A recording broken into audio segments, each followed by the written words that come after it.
Hello, my name is Dr. Stephen Myers, and here we have another episode of Bible and Science. Is the Bible scientifically accurate? And today we want to look at Job chapter 38, verse 14, which says, "The earth is turned as clay to the seal."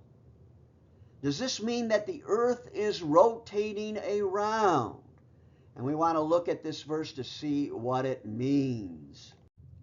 Dr. Henry Morris contends that the rotation of the earth is implied in this verse.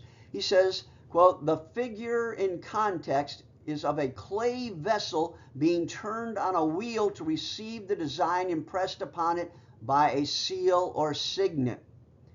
The key word here is seal, which can mean either a cylinder seal or a stamp seal.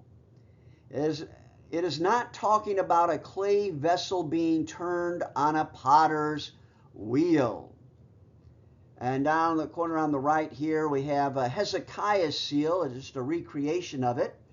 And it's a little, you'd have a stone stamp, and then you stamp it on the clay to make the image.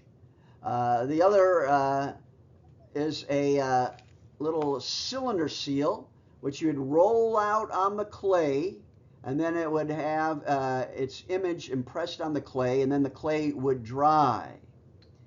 And also on important documents, you would press it a clay seal on the tablet. This one is from Ugarit. It's a land grant, but up here there's a seal impression that's stamped from the king, and that provides this is genuine from the king of the land grant. Now, Delitzsch, I like his commentary on Job. He translates it, "The dawn is like the signet ring, which stamps a definite impress on the earth as the clay." The NASB says it is changed like clay under the seal. The NIV says the earth takes shape like clay under a seal. There is no pottery wheel spinning around. One must understand the cultural background of the ancient Near East use of seals.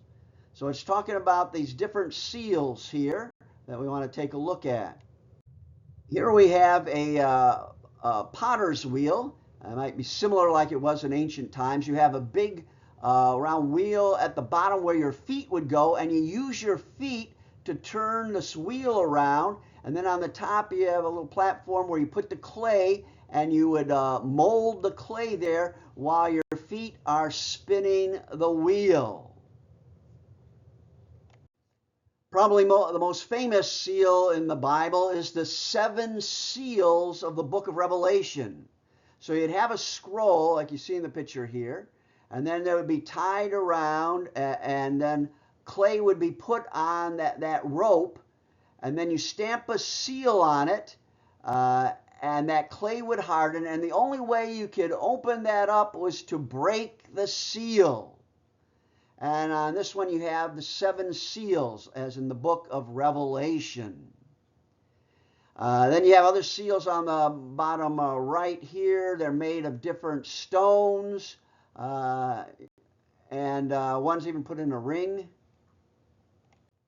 Here are some more beautiful seals. On the top left you can see a red carnelian scarab seal. Then you have a green jasper scarab seal. Then moving over, you have a ring with a seal in it, a number of times called a signet ring, where you'd have the scarab or the stone in a ring where you can stamp it on the clay.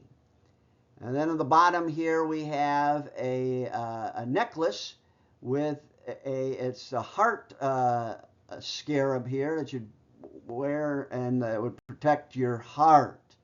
And so they have all these seals have holes in it, so you can put a string, usually probably to put around your neck so you don't lose it, or else in the form of a ring on your finger. To repeat Delitzsch's translation, the dawn is like the signet ring which stamps a definite imprint on the earth as the clay. So here we're imagining dawn, and it's totally dark out. You can't see anything. And then the light of dawn comes, and you can start to see things. And it's a beautiful poetic way of describing dawn. And in ancient times, the light of dawn was separate from sunlight. In Genesis 1, God creates light on day 1, and then the sun is created on day 4. So they didn't connect the light of dawn with the sun, because the light of dawn comes up a half an hour before the sun. And some connected this with the Shekinah glory of God, the very light of creation. What does the Bible teach if it doesn't teach that the earth is spinning around? At the very bottom, Psalm 93:1, the world is also established, it cannot be moved. They believed that the earth was immovable. It was stationary. And in Ecclesiastes 1:5, the sun also arises, and the sun goeth down and hasteneth to the place where he arose. So they see the sun is rising up over the earth and going down. And then it would most likely in the underworld. It'd go underneath in like the cave of the underworld, and then come up and again in the east. And Joshua 10:13, it says, so the sun stood still in the midst of the heaven and hastened not to go down about a whole day. It doesn't say the earth stopped rotating. It says the sun stood still. The earth being stationary, and the sun, moon, and stars all revolve around the earth. A geocentric view of the world. But when Galileo turned his telescope on Jupiter, he saw 4 moons circulating around Jupiter. And this greatly upset the church because they saw the sun, moon, and planets and all the stars. They're supposed to be revolving around the earth according to the Bible. And the earth is stationary. And Galileo ran into big problems with the church there at Rome because of this. We have the reformers like Martin Luther and John Calvin against Copernicus and Galileo, rejecting heliocentricity. Helio meaning the sun, that the sun is the center and that the earth revolves around the sun. And Martin Luther, the Bible is against it. Martin Luther says the fool Copernicus would overturn all of astronomy. In the Holy Scriptures we read that Joshua ordained the sun to stand still, not the earth. So Martin Luther was definitely against Copernicus and his views. Copernicus replies, to attack me by twisting a passage from Scripture is to resort to one who claims judgment upon things he does not understand. So we have this big battle between Luther, Copernicus, between the church and Galileo, and it's very interesting to read what Galileo has said about this.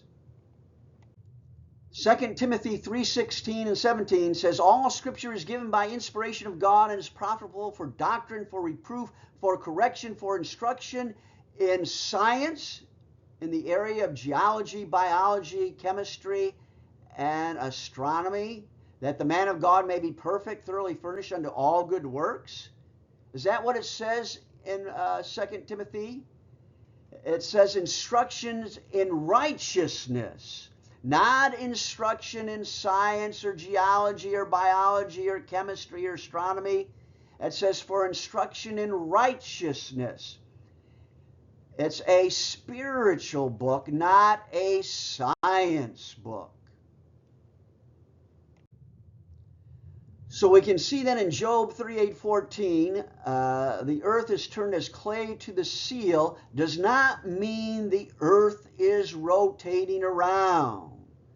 In ancient times, they thought the earth was stationary while the sun, moon, and stars rotated around the earth. And in conclusion, the Bible is not a science book, it's a spiritual book. And I've written more about this. You can go to academia.edu, see my paper on Bible and science. I have one on Genesis 1 and its ancient context, and more writings there on academia.edu.